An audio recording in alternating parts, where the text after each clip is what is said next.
hari ini sangat luar biasa. Ternyata stadion di Indonesia sangat bagus dan megah. Dan informasinya, tiket terjual sekitar...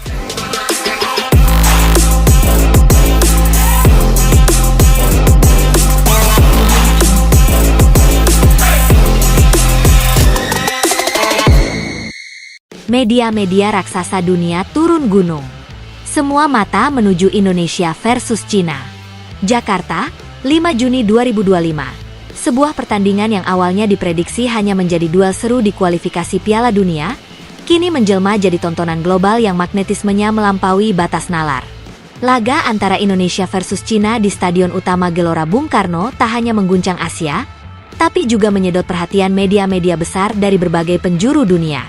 Dari BBC Sport, ESPN, Sky Sports, hingga beIN Sports, semuanya telah mengkonfirmasi kehadiran mereka untuk meliput langsung pertandingan yang dianggap sebagai duel paling panas dan emosional di kalender sepak bola internasional tahun ini. Bahkan, beberapa media seperti CNN International dan The New York Times mengirimkan tim dokumenter khusus untuk merekam atmosfer pertandingan dan fenomena sosial yang menyertainya di Indonesia. Kami belum pernah melihat permintaan siaran sebesar ini untuk laga yang melibatkan Indonesia. Ini luar biasa, ujar Frederick Renaud, juru bicara FIFA Media Relations, dalam konferensi pers hari ini. Gegap gempita supporter jadi daya tarik utama. Salah satu alasan utama perhatian global ini tak lain adalah fanatisme luar biasa supporter Indonesia yang beberapa kali menciptakan rekor visual dan atmosfer paling intens di Asia Tenggara. Aksi-aksi koreografi megah, chant yang menggema dari tribun ke langit malam, dan loyalitas tanpa batas dari para pendukung menjadi magnet tersendiri bagi media dunia. Dalam beberapa pekan terakhir, berbagai video viral memperlihatkan bagaimana fans Indonesia menyiapkan aksi visual berskala raksasa untuk menghadapi Cina. Sumber internal menyebutkan bahwa ribuan supporter dari berbagai daerah telah tiba lebih awal di Jakarta hanya untuk menyatu dalam gerakan yang disebut Gerakan Satu Merah Putih, yang kabarnya akan menampilkan koreografi terbesar dalam sejarah sepak bola Asia. Wartawan berbondong-bondong, rebutan slot.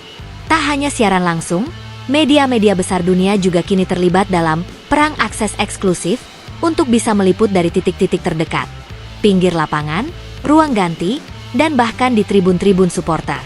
Kami harus mengajukan aplikasi 2 kali hanya untuk mendapatkan izin mendekati bench pemain Indonesia, keluh Carlos Jimenez, jurnalis dari stasiun TV Spanyol Movistar. Antusiasme masyarakat Indonesia benar-benar bikin bulu kuduk merinding. Kami ingin merasakannya dari jarak sedekat mungkin. PSSI mencatat ada lebih dari 220 aplikasi peliputan dari media luar negeri. Angka yang belum pernah terjadi sebelumnya dalam sejarah pertandingan sepak bola di Indonesia. Bahkan media dari negara-negara non-tradisional sepak bola seperti Norwegia, Brasil, hingga Kanada ikut memohon akreditasi. Cina di tengah sorotan tajam. Di sisi lain, tim nasional Cina juga tak luput dari sorotan. Kedatangan skuad mereka ke Indonesia dinilai sebagai misi mustahil oleh beberapa analis sepak bola global. Suasana GBK yang dikenal intimidatif, ditambah tekanan psikologis dari media dan fanbase tuan rumah, disebut-sebut bisa menjadi ujian terbesar skuad Tiongkok dalam 2 dekade terakhir. Bahkan media resmi pemerintah Cina seperti CCTV Sports dan Xinhua dikabarkan mewajibkan tim peliput mereka mengenakan pelindung psikologis dengan mengikuti pelatihan khusus untuk menghadapi tekanan atmosfer stadion. Wartawan dunia, kami belum pernah lihat yang seperti ini. Dalam beberapa laporan eksklusif dari wartawan luar negeri yang telah lebih dulu tiba di Jakarta, pujian mengalir deras untuk masyarakat Indonesia. Kami berpikir ini akan seperti laga-laga biasa di Asia, tapi ternyata ini seperti Super Bowl versi Asia Tenggara. Bahkan lebih hidup, lebih liar, dan lebih tulus, ungkap Richard Collins, reporter olahraga dari Australia yang meliput untuk Fox Sports Asia. Beberapa jurnalis bahkan menyebutkan bahwa atmosfer pertandingan ini sudah bisa diendus sejak di bandara. Banyaknya bendera merah putih, kaos timnas, spanduk dukungan, dan lagu-lagu supporter yang diputar di kafe, mal, hingga transportasi publik membuat Jakarta terasa seperti ibu kota sepak bola dunia. Timnas Indonesia tak terbawa euforia. Meski menjadi pusat perhatian dunia, pelatih kepala Indonesia Patrick Kluivert menegaskan bahwa para pemainnya tidak akan silau oleh sorotan kamera internasional. Kami tidak bermain untuk kamera, kami bermain untuk bangsa. tegas Kluivert dalam sesi latihan tertutup di Stadion Madia. Kluivert bahkan memblokir akses media selama 2 hari penuh agar para pemain bisa berlatih tanpa tekanan. Menurutnya, tim harus fokus pada taktik, bukan pada siapa yang menonton.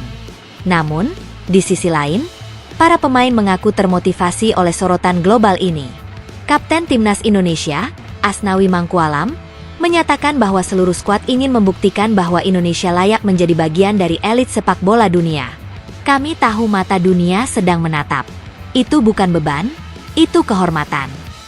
Stadion GBK disulap jadi teater global.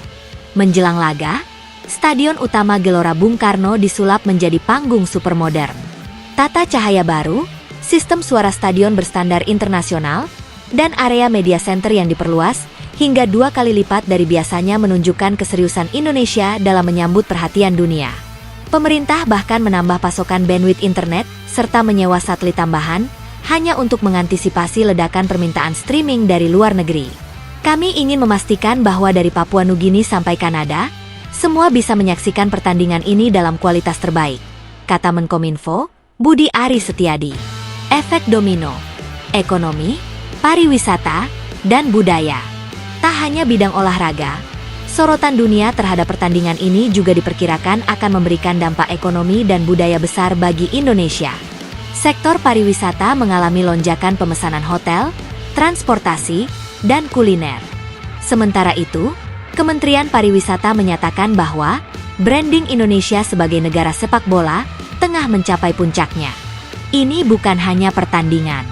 Ini adalah panggung promosi budaya, semangat, dan jiwa Indonesia ke dunia, ucap Menteri Pariwisata dan Ekonomi Kreatif, Sandiaga Uno.